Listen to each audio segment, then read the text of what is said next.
Olá, hoje estou no Ford C-Max. Neste vídeo mostrarei como encontrar e gerenciar configurações de hora e data. No início, dê uma olhada na tela e agora vá para as configurações. Digite o relógio e agora você pode ajustar a hora. Altere o modo de hora entre 12 e 24 horas. Apenas 1 hora e 1 minuto.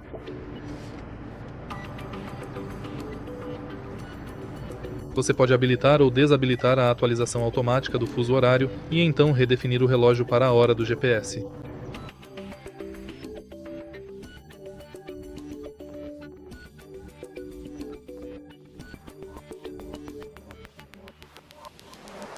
Se você achar este vídeo útil, deixe seu like, comentário e inscreva-se.